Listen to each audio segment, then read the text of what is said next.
it's all about practice.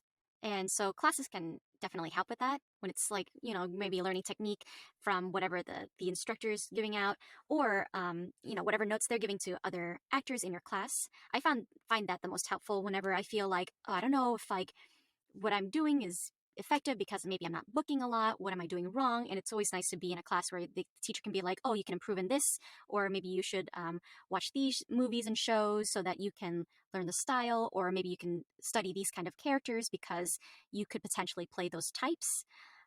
So it's a lot of like watching and ingesting media as well. And besides taking classes, because they're very expensive, linking up with other voice actors and getting together and practicing together.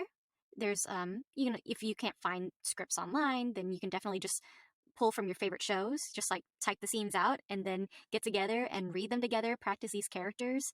That's what I did. And even now, like I do a lot of my auditions with a friend of mine. We kind of throw different ideas at each other to try to like, think outside the box and try something different to make ourselves stand out amongst everybody else auditioning.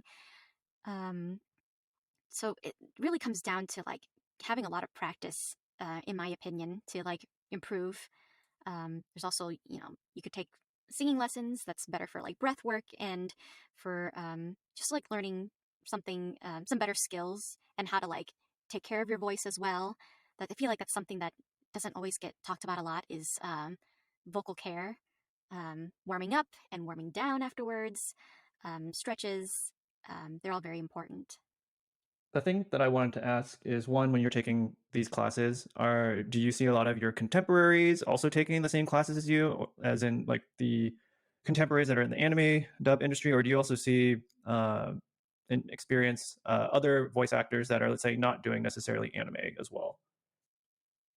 Yeah, it's always a good mix. I feel like in the classes that I've been in, sometimes it's always a pleasant surprise to see like a friend of mine in the class too. So then we always, messaging each other on the side, being like, "Oh, I'm so glad we're in this class together. I'm so excited to just see you work." Um, but yeah, sometimes there's on-camera people that don't have voiceover experience that want to get their toes wet, or maybe somebody new, or even somebody that does a different genre of voiceover that wants to get to know video games or animation, or like, or me, even if when I take like something like a commercial class. So it's always good to kind of diversify yourself, but it's always nice to be in these classes with people with different experience types to see how they approach work, as opposed to how I would approach it, just to see what works and what doesn't, and what is interesting and good to steal for myself.